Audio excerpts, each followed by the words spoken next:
প্রথমে যে বিষয়টি আমাদের খেয়াল রাখতে হবে, প্রিপারেশন তো আছে, প্রিপারেশনের পরে পরীক্ষার হলে আমরা যে বসবো, পরীক্ষার খাতায় যে আমরা লিখবো, সেই খাতাটার মধ্যে আমরা কেমন করে কি লিখবো, কতটুকু লিখবো, সেসব বিষয়গুলো আমরা তুলে ধরবো।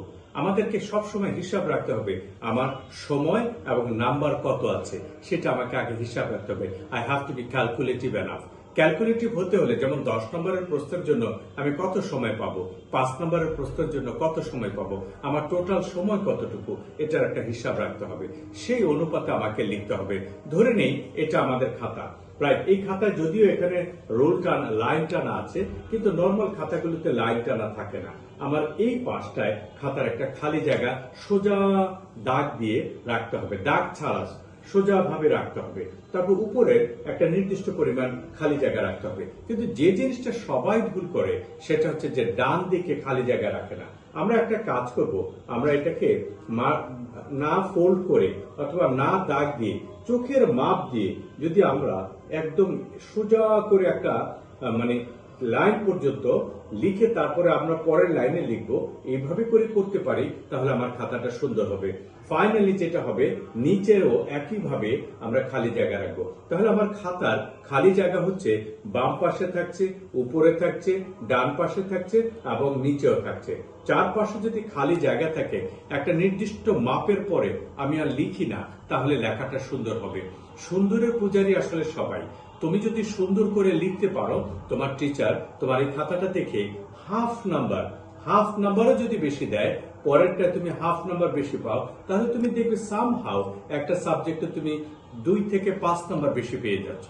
একটা ম্যাথমেটিক্যাল কোর্সগুলো ছাড়া 2 থেকে 5 নাম্বার যদি তুমি একটা সাবজেক্টে বেশি পেয়ে যাও, 5টা সাবজেক্টে 25 নাম্বার তুমি বেশি পেতে পারো, 10টা সাবজেক্টে আরো তুমি বেশি পেতে পারো। দেখো তো তোমার আলটিমেট যে স্কোরটা আছে সেটা কত উপরে উঠে গেল। তাহলে আমরা আজকে থেকে একটা কাজ করতে পারি, সেটা হচ্ছে খাতার বাম পাশে খালি, উপরে খালি, ডান পাশে খালি এবং নিচে খালি লিখে লেখার অভ্যাস করতে পারি। আমার এই প্রজেক্টে আমরা চিন্তা করি যে জাস্ট 7 দিন, তুমি যদি এখনো তোমার হাতে 7 দিন সময় আছে, আজকে হচ্ছে রাইট 12 তারিখ, রাইট?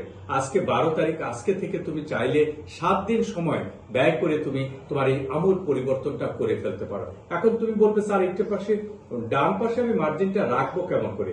যে সকল কলমের মধ্যে কালি নেই, এই কলমগুলো একটাকে দিয়ে তুমি স্কেল দিয়ে এরকম একটা দাগ দিলে দেখবে এখানে একটা আঁচড়ের মতো আসছে।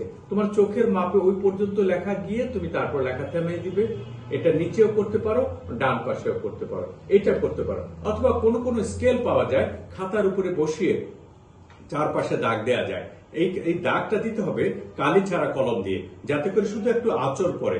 তুমি চোখের মাপে দাগটা দিয়ে তুমি তারপরে সেটা দিয়ে শুরু করবে, কিন্তু কার্যত তুমি কোনো দাগ যেটা দৃশ্যমান দাগ হবে সেটা তুমি দিবে না। শুরু করে দাও, দেখবে 7 দিন তুমি এইভাবে করে লেখো, দেখবে যে তোমার লেখার মধ্যে একটা আমূল পরিবর্তন এসে যাবে। এটা হচ্ছে লেখা সংক্রান্ত আমাদের টিপস তোমাদের জন্য, যারা এই বছর 2026 এসএসসি পরীক্ষা দিবে। ধন্যবাদ সবাইকে। আরো পরের ভিডিওগুলো, আমরা সিরিজ ভিডিওগুলো সবগুলো একটা একটা করে প্রকাশ করব আমাদের পেজে।